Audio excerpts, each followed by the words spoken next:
Good morning. Welcome back to another Sunday morning on YouTube. I'm your host, Myles Tails Hansen, and you're tuning into Middle School Ministry COVID edition. This week on Middle School Ministry, we'll be taking a look at a few ways that we can create discussion during a Bible study. Before we get started, though, let's take a second to see what's on this week's announcements. Let's head over to our announcement guy, Myles. Myles, what's our announcements for this week? Well, thanks, Myles. This week's announcements are pretty similar to what they've been the last month or so. So I won't take up a bunch of your time going over the same stuff, but I'll at least give you a quick little reminder of what we got coming up. The first one is that Discord. It's awesome. It's a way for you to keep in touch with your youth group friends. There's a link for it in the description of this video. You just click on it and sign up with your real name, and you can jump on there anytime during the day and say hi, share prayer requests, keep in touch, all that stuff. We do games through that on Wednesday nights, 6:30 to 7:45-ish.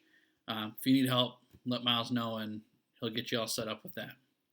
The second thing is that if you have any questions relating to, one sec. If you have any questions related to attending or leading a Bible study, questions you have about it, you just share your question in the comments of this video, or leave it in Discord, or you could text it to him, I guess. But he needs your questions by the end of today, because he writes his stuff for next week tomorrow, Monday. So, if you want to ask him a question, you got to let him know now so he can answer your question tomorrow. Yeah, you can do that. And lastly, today's Monday, and the weather looks like it's raining outside. See? There, I can show you. Look, rain. But I don't know what the weather is for Sunday, because I'm not a weatherman. If only Ava were here, she could give us the weather report. But that's all the announcements for this morning. So back to you, Myles. All right, thanks, Myles. Well, in an effort to keep last week's topic fresh in our hearts and minds for our awesome middle school students and for our leaders and myself, I'm going to do a quick reminder of what we talked about last week. The middle school youth group talked about how we could gather information and do good research when leading or attending a Bible study. Using the Bible was the main point, because a Bible is needed to do Bible study. It's in the name, folks. The group also discussed how to evaluate pre-written materials and use context to determine what the Bible is actually trying to say. On the scene with the youth pastor from last week's discussion, Myles Hansen. Myles? Well, thanks, Myles. I'm here with the local youth pastor who led last week's discussion via YouTube. Through hours of writing and videoing and live discussion with the students, Myles Hansen has been putting together some great tips for how we can lead and attend a Bible study. Is there anything you'd like to add, Myles, for how you want to lead your students or let them know on this topic for the future? Actually, I would love to. Great name, by the way. I don't know very many people named Myles, but I've met like 2, 3, or 4. I don't even know how many there are this morning. There's so many. That's amazing. As a local youth pastor, I get to write a lot of Bible studies for my awesome middle schoolers. The work never ends, really. There's always something to talk about, which is great. And I enjoyed generating discussion for my students to have with each other, for their leaders as well in their small groups, and for their families each week. On that same note, I'd like to take some time to give them some tips for themselves for how they can have Bible study together with their friends or with their group that they have, instead of just having to prepare a sermon on the pulpit or the soapbox.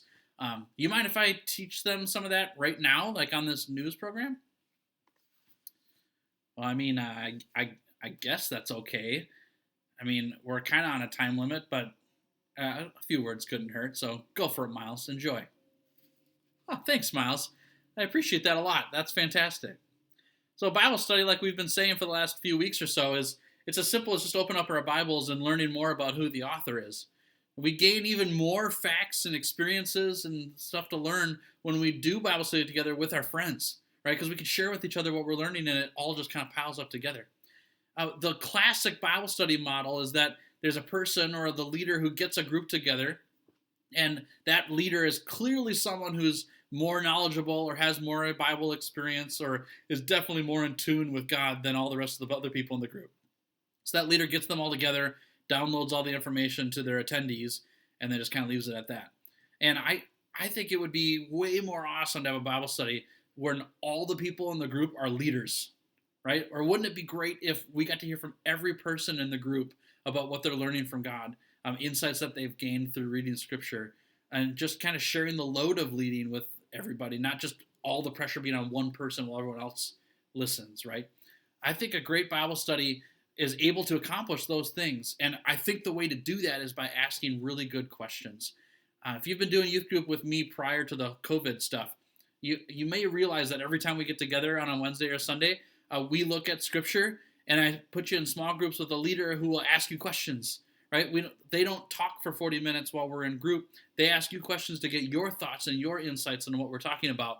And then they'll share their thoughts too, and they kind of gather all the information together, and then they come up with the answers with you together. They don't just give you the answers and you sit and listen to them. I'm not the kind of leader who likes to talk and blab at you for 40 minutes, sort of kind of like what these videos have been the last month. This is not normal, right? And you know, if you've been with me prior to COVID, these videos are not what we normally do. I don't like to sit in front of people for 40 minutes and talk at them. I want to have those experiences together, right? I want to hear from the whole group about what you're learning and what you're experiencing while we go through Scripture together because, well, one, I want to hear what your thoughts are and what's going on with you and share my thoughts with you, but also, like, I'm just not as smart as you think I am, honestly, right? Like, I can ask you a good question and you're going to come up with the answer with me. And I think that's awesome. I don't have all the answers. I have opinions, but I don't have all the answers, like, right there, and I have to share them all with you. Like, let's find the answer together. So I think a big factor in having an awesome Bible study with friends is asking great questions and trying to get everyone involved, or at least most people involved in sharing or in part of the discussion. So let me give you a few tips on how you can ask good questions or get everyone involved in the conversation. Now, this first one's going to sound funny, but it's 100% a true thing, right? So I went to a Bible college, and actually, Pastor Nate, who you all know, I met him in this class called Small Group. And he, like, my class was on small group or leading small groups or what small groups are, all of that all tied together. And Nate was there. That's where I met him for the very first time. And the professor of that class, his number one secret to leading small groups was food. I'm not even kidding you. That was his number one tip, is whenever you lead a group, a Bible study or a small group or anything like that, a box of donuts goes a long way, right? Or like making smoothies or having a meal together, a potluck or something like that, opens the door to conversation because people like to talk around a dinner table or like to talk around food and have that with, like, around just to enjoy while they're talking. I don't know what it is, but I found that to be true myself, right? When I want to do, like, group stuff together with people, I like to meet at a restaurant, or I like to go to a Starbucks or a cafe or something, and meet around a meal, right? Maybe that's why I've got so much weight. So I meet too many times at restaurants, but any kind of food works, right? If you get a box of donuts and talk and have a breakfast Bible study, that's awesome. And I think that food will help open people's, it'll open them up to conversation is what I'm trying to say, right? Back when I was in college, I had a couple friends and my brother who wanted to do Bible study together. And our friends are kind of all over. The furthest guy drove like 40 minutes to come to Bible study once a week. And we did Bible study where no one led the discussion. We just read it, like, a few chapters over the week. And then we would get together and just talk about things that we saw in the few chapters. And we'd ask questions about it. But every week we designated one person who was going to bring a meal or a snack to share with the group. And then after Bible study, we would play a game. And so someone else would bring a board game to play afterwards. And that was great. It was so low key and it was awesome, right? We did that for, I don't know, a year or two before things, like, we started to split off and split apart and stuff. We didn't lose friendship with each other. We just were moving and we moved all over the place. But that model was awesome, right? We had a quick meal. It's like, if someone was good at cooking, they made dinner for us. Or if it was someone like me, like, I would bring a snack from somewhere, like a bag of chips or like bags of chips or whatever, or nachos or something. And then we would do Bible study together for a little while, and then we'd play a board game afterwards, and we'd all go home. And it was awesome, right? So food was a great way to open the door to discussion during Bible study.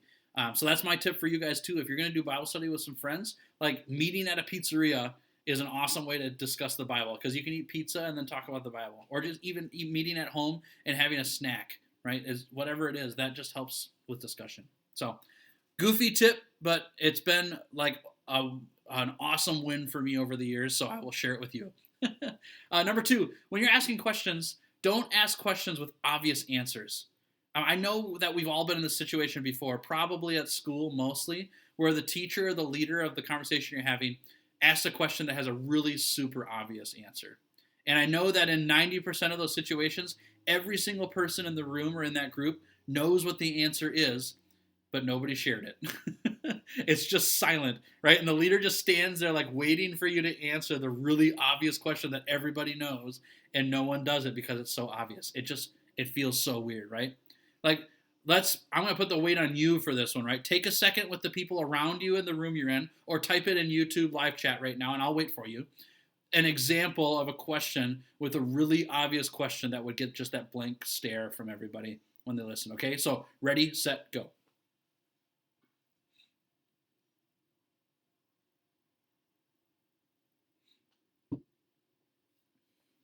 I'm only giving you like 13 seconds more because this shouldn't be that hard. It's pretty obvious, right?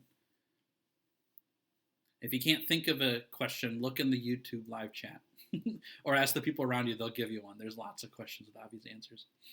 All right, 5 seconds.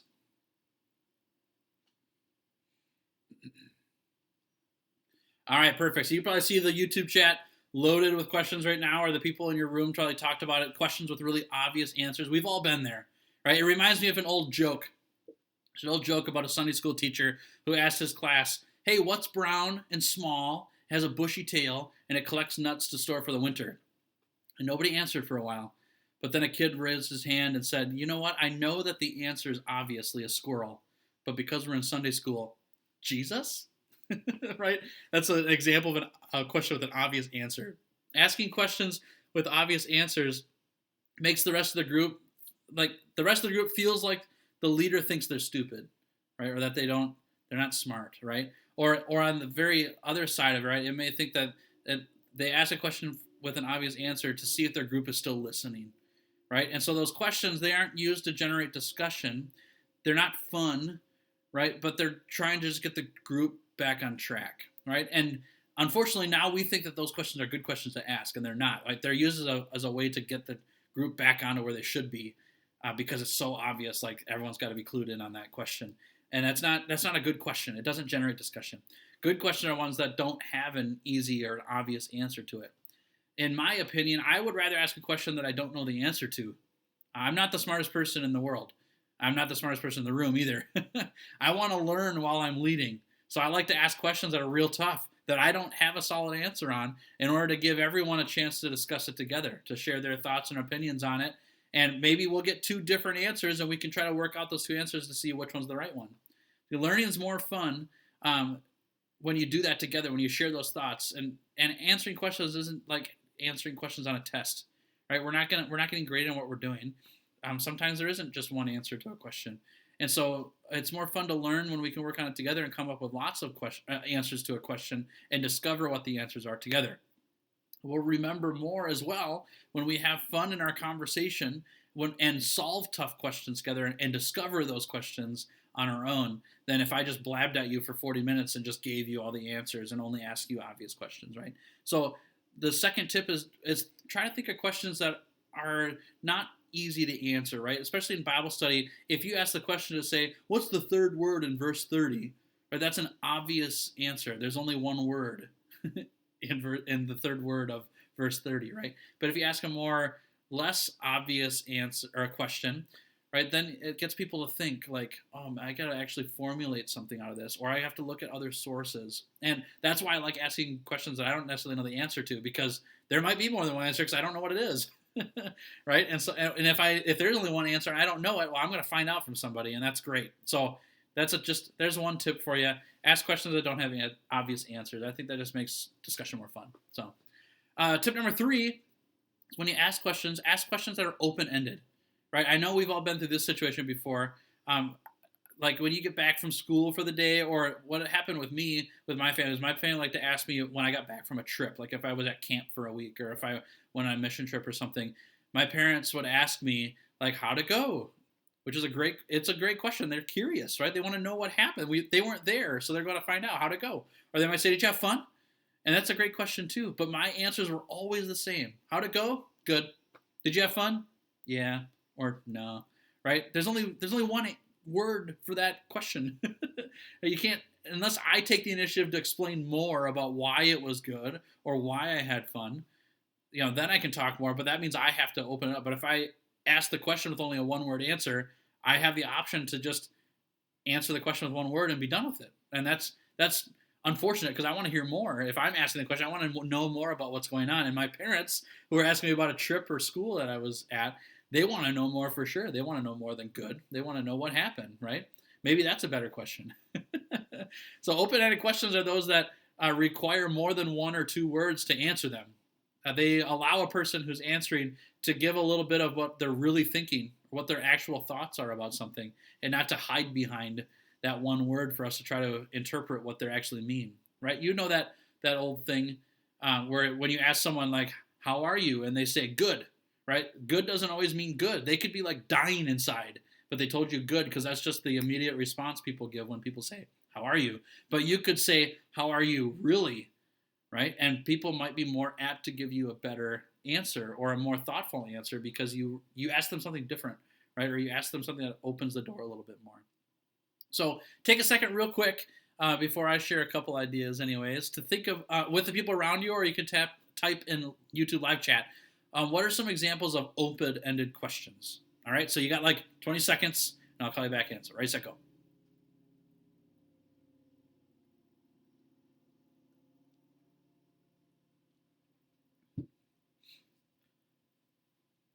10 seconds. Open-ended question. And I'm just looking for an example of an open-ended question. It's not, don't give me an exhaustive list of what it means. Just give me an open-ended question. 5 seconds.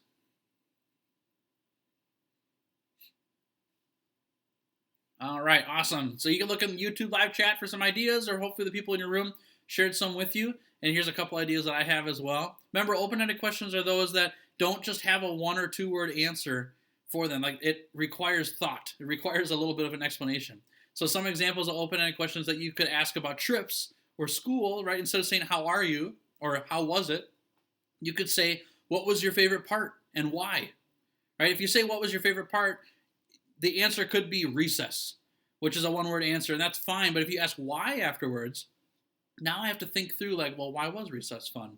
Or why did I enjoy that so much? And I have to explain it, right?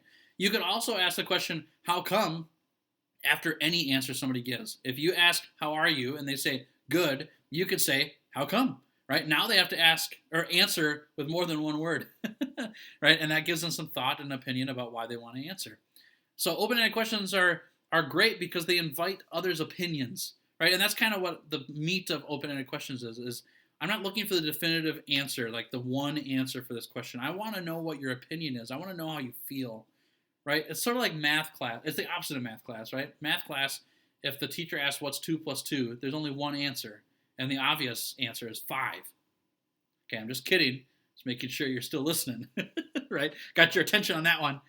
Okay, 2 plus 2 equals 4 every time. There's one answer for that question, and that's it. It's not an open-ended question because there's only one answer. So when a math teacher asks that question, they're not looking for discussion about why 2 plus 2 equals 4. They're just looking for the answer 4. When you ask an open-ended question, you're asking someone to share their thoughts and feelings with you. Why do they think the way they do? Why do they have that opinion? What are the other facts that I don't know, or that someone may not know, or that you know, that you want to share with me about why the answer is this, or why you think the answer is that, right? And a lot of times in Bible studies, people like to ask questions that have a one definitive answer in the Bible. They want to make the Bible a black and white issue where everything in the Bible is black and white, meaning there's only one answer. It's either yes or no for anything, right? There isn't any gray area in between. And honestly, there's a lot of gray area in the Bible about certain things, right? I can't go to the Bible and find any verses on video games. Video games didn't exist when the Bible was written. So how are there verses about video games? So what do? Like, do I just say, well, it doesn't say anything about video games, so I can just do whatever I want with video games, or vice versa? Doesn't say anything about video games, so I shouldn't do anything with video games at all because they didn't exist in Bible times, so I shouldn't even deal with them, right? Well, you shouldn't deal with electricity either then, and you probably should live in a mud hut. I mean, tons of stuff. You get what I mean, right? There's gray areas in that. So when we ask questions about, well, what do you think about the Bible and video games? Well, now you open the door to someone's opinion about what the Bible might say, and we can search for an answer together by looking at different verses that may hint at how we spend our time or what we think about. Stuff like that, right? that make sense? Open-ended questions are looking for people's opinions. And we want to try to avoid the definitive one answer only questions. If we ask the question, who was Jacob's wife? Well, I guess there's two answers for that. But there's only two answers. That's it, right? Leah and Rachel, that's it. There's no other answer. You can't give your opinion like, well, I think that, like, Linda was her husband. I don't even, you can't do that. Like, there's no other, more answer for that. So Bible study is great when you ask open-ended questions. It gives people a chance to share their thoughts and opinions. Does that make sense? Okay. So here's some examples of some open-ended questions that you can ask in basically any Bible study, but they'll at least give you something to go off of. So you could ask, what do you think about what we just read? Right. So if we read a passage, say we read 10 verses, we get done. Instead of saying like, what was verse 4 saying? You could say, what do you think about what we read? How did you feel about what we read? What emotions stirred, or what were your thoughts, or what are some things that you could add to this, or where do you go when you think about this, or stuff like that, right? You could also ask, what was your favorite verse out of this passage and why? Right? If we read 10 verses, you can ask everybody what their favorite verse was, and they can say, oh, verse 4. Okay, that's great. But why? Why was verse 4 your favorite? Why'd you like it that much, right? That's an open-ended question. And you can use my old favorite, like we said before. You can always ask, how come? After somebody gives you an answer. So if you give them did you like this verse? Yes. Okay, how come? Tell me why. Why did you like it? Right? That's always a good way to get some open-ended answers from open-ended questions, okay? So open-ended questions are good. Use those. They're awesome. All right, fourth tip. Remember, we're all doing Bible study together. So we all got to share, right? I remember when I was in youth group, I had a friend who grew up knowing all the Bible stories. He grew up as a Christian. His family is very devout Christians. They know everything about the Bible. That's an exaggeration, but they know a lot, right? And my friend, when he was in youth group, he knew everything when he was in middle school, but I didn't grow up as a Christian. I didn't know all the Bible studies like the back of my hand. And so when answers would come up, or when questions would come up at youth group, my friend would jump in right away and share the answer. So if there was questions with one answer, he knew it. He knew the answer outside that he could share it. If there were questions asked that had more than one answer, or it was an open-ended question about someone's thoughts and opinions, my friend knew what his thoughts and opinions were about that verse already, for the most part. Like 90% of the time, he already knew what he thought about it. And so he could just jump in and share, right? And it's not a bad thing to share. That's not what I'm getting at, right? Sharing is really good. There's probably a couple issues with why my friend shared so much. One is because he knew a lot. And that's a good thing, to know a lot. And he wanted to share his answer to everybody, so he just jumped in and shared. But the second thing, too, could have been that the questions being asked just weren't great. So he just got to ask, right? But the issue is that other people in the group didn't get to share their thoughts and opinions or give an answer. Does that make sense, right? Sharing is good. I'm saying, and understand, I'm not saying you shouldn't share. You should share. Share your answers, right? But if you share a lot and no one else gets to share, now you're missing out, right? Bible study means we're all in this together. And so the other people in your group, they want to share too. Or maybe they don't. But I want to hear from those people. I want to hear from the quiet people who don't get to say as much. So if you're someone who has all the answers, that's awesome. I really think that. I do. You should have an answer for everything. Just like we've been talking about the last few weeks about always have a defense for the hope that's in you. You should have an answer. You should have an opinion. I would say that you should be introspective about your group, meaning take a look at your surroundings, understand what's happening. If you're chomping at the bit for every single question to answer right away, take a second every now and then to wait and let someone else answer, right? Give them a chance to answer. And on the flip side, if you're someone who hasn't shared, this would be me in middle school. I should have been this way, but I didn't answer because I wasn't comfortable with it.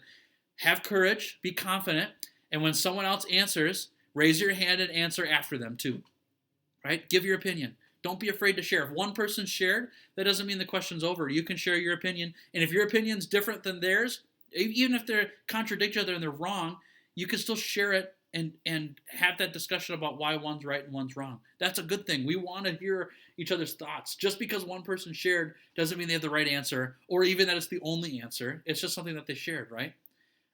We want to share and participate because we're learning together. And we want to share and build others up and listen from others to build ourselves up as well, right? Remember that in Bible study, to allow others to share their thoughts, and if you find yourself answering a lot, take a break from the questions and let someone else participate. That's a good thing, right? That doesn't mean you can't share after they share either. Just take a break for a bit. You don't get brownie points at all for giving the most answers at a Bible study. You're not seen as a better Christian. You're not closer to God because you answer more, and vice versa. If you answer less, you're not far away from God or anything like that. It's just answering questions, right? You don't get more or get less for answering or not answering. You may learn something too from somebody else who doesn't share as much. So if you sit back and let someone else answer, you may learn something that you didn't even know because someone else has already thought about this for a while. It just doesn't share as often, right? You never know what you may learn when someone else gets to share their thoughts. So here's the other side too. If you notice someone else is answering a lot during study, don't be afraid to politely and nicely ask that person who's answering a lot to let someone else take a shot at the answer, right? Or if you'd rather not shut someone down, you could just try asking another member of your group to share their answer after someone else answers, right? Ask the one person in particular you want to hear from and ask them if they'd be comfortable sharing, right? It's as easy as saying, wow, Myles, that is a great answer. Thank you for sharing. I'd love to hear what Nicole has to say, though, to this question. Nicole, would you mind sharing your thoughts? Right? That's all you got to say. Because it still affirms the person who's answering a lot to say, that was a great answer. Because it was, right? If they give an answer and you're happy that they shared, then tell them, that was a great answer. But try to draw those other people into the conversation, right? Ask people to share. And you can also shut someone down and say, this is another polite and nice way to say it is, holy cows, Myles, that was awesome. Now, you've been answering a lot, so for this next question, you don't get to answer. Not because I don't want to hear your answer. I want to give someone else a shot to answer. So you wait one turn, let someone else answer, right? And that gets other people into the conversation. Because remember, Bible study, we're all in this together, so we want to hear from everybody. And so if you can keep the people who are really loud quiet for a little bit and pull out the quiet people to get them to speak up, now we're all having conversation. And it's not just one person answering all the questions. Make sense? Cool? Yeah? Gucci? All right. I think that's a good place to start for having great conversation in Bible study. I could talk about it more. If you got questions, you just leave it in the comments on the YouTube that says, hey, Myles, will you talk more about generating discussion? And I will come up with some more tips because I got a whole bunch of them, something I've done for a long time. So feel free to ask questions or anything about that, about asking good questions or generating conversation. But these are these tips that I gave you here, these 4 that we did. Let me remind you what they are too. So food, right? Ask questions that don't have obvious answers. Ask open-ended questions. And you generate discussion by quieting down the loud people, drawing in the quiet people, right? Invite everyone into the conversation. Those are my 4 tips for generating discussion right now. So remember, we're all in it together. All of those tips, they're good for anyone leading a Bible study because they'll be able to direct the conversation a little bit, but they're really good for people attending a Bible study just as, or sometimes even more valuable for those who are attending a Bible study because they can help out, right? We're all in this together. As I've said probably 5 times now in this video, we're all in this together. And so if someone's talking a lot in a conversation and you want to share, you can say, hey, that was awesome. I want to hear from this person though, right? Even as an attender, you can say that. You're not stepping on anyone's toes by doing that. You can just ask people like, what do you think? I do that a lot actually with my friends. I've got a few friends and we play games together and we'll share thoughts about what our decisions are in a game. And one person will be like, oh yeah, I'm all in on this. We're going to do this. And I'll say, that's great. What do you think? Right? And I'll ask my other friend and I'll just ask him, like, I just want to know. And if he says, I want to do whatever he says, that's great. Now I know what he thinks. But if that person doesn't say anything, then I'm not going to get any more information about what we could do or what they want to do. Or I could also find out, like, maybe that person's not having fun. They're not having a good time. Like, I want to help them have a good time more than I want to let that one person answer all the time, right? Does that make sense? Yeah? Okay. That's what that's there for. So, okay. Just a quick side note for all of this. Don't be afraid to go off script when you're doing Bible study, right? To get more clarification or to work out a question more.